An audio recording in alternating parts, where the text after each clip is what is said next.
Matapos ang misa, agad sumabak ang ating participants sa isa na namang activity at ito ang Frisbee Challenge.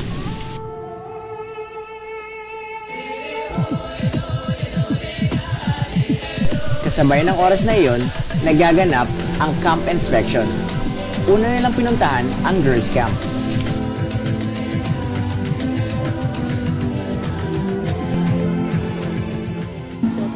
Nakapag-inspect na ba dito sa camp nyo? Yes! Biglaan. So anong mga comment ng mga staff sa inyo? Noong una kasi hinanap din ako sa daw yung pintuan namin, ganyan. Yung entrance. Anong subcamp nga pala to? Makabansa, syempre. So sa tingin nyo, ang subcamp Makabansa ba mananalo sa cleanliness? Ako ko lang, pero siguro kung sa amin, yung by ganito lang, mananalo kami. Pero yung whole, hindi siguro. Kasi, frankly lang, wala kasing unity, ganon. Kahit nga hindi kami nagkakasama-sama eh. Ayun. Matapos sa Girls Camp, sumunod naman ang Boys Camp. Kung saan, samot-sarong natagpuan ng ating mga inspector.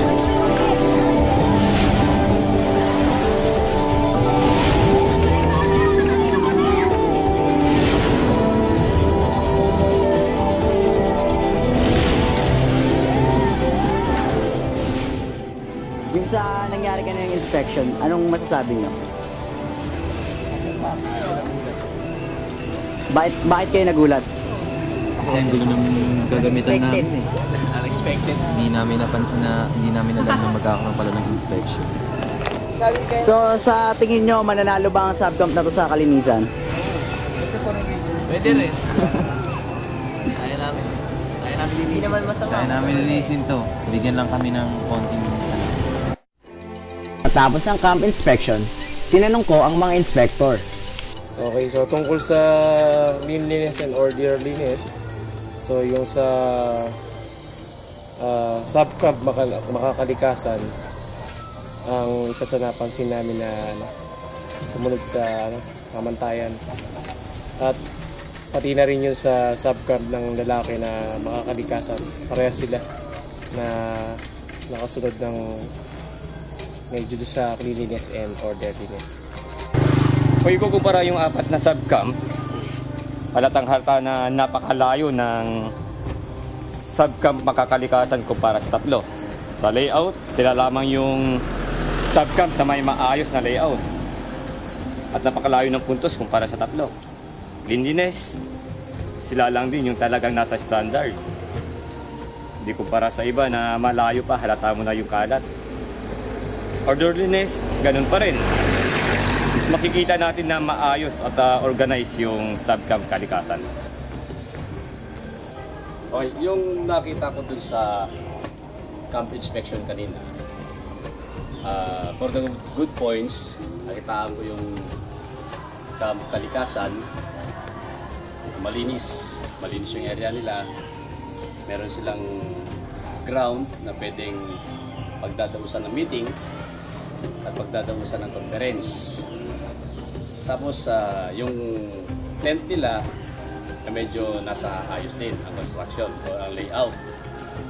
Saka yung Makabansa, nakitaan ko rin ng mga sa gadgets, yung improvised gadgets, gano'n yung lutuan.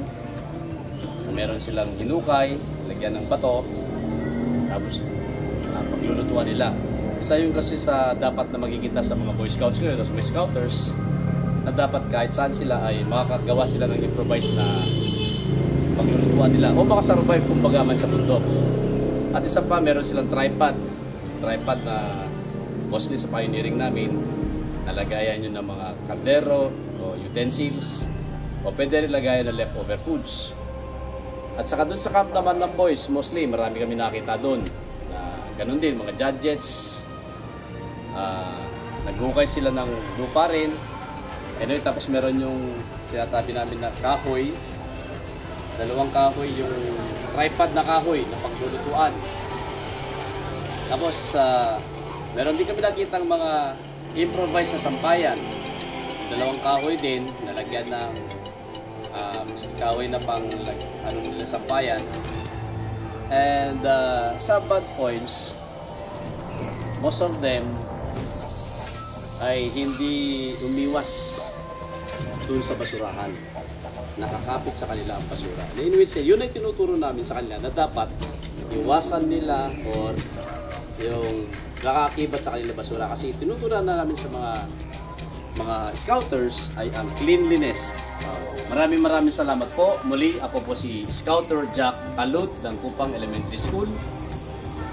Nawa sa susunod na Rovers Camp namin ay maging maayos na po ang lahat. At ako'y nagpapasalamat din po sa pamunuan ng PL Moon, lalong-lalo na sa NSTP, at ang pamunuan ng Muntinlupa, lalong-lalo na kay Mayor Aldrin San Pedro, sa suporta nila sa first Rover Camp na ginanap namin dito sa Los Baños, Laguna sa Mount Makiling. Muli, maraming salamat po.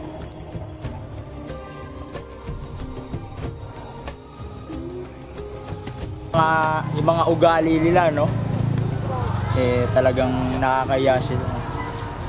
Parang hindi sila tao. Sana sundan sila ng engkanto.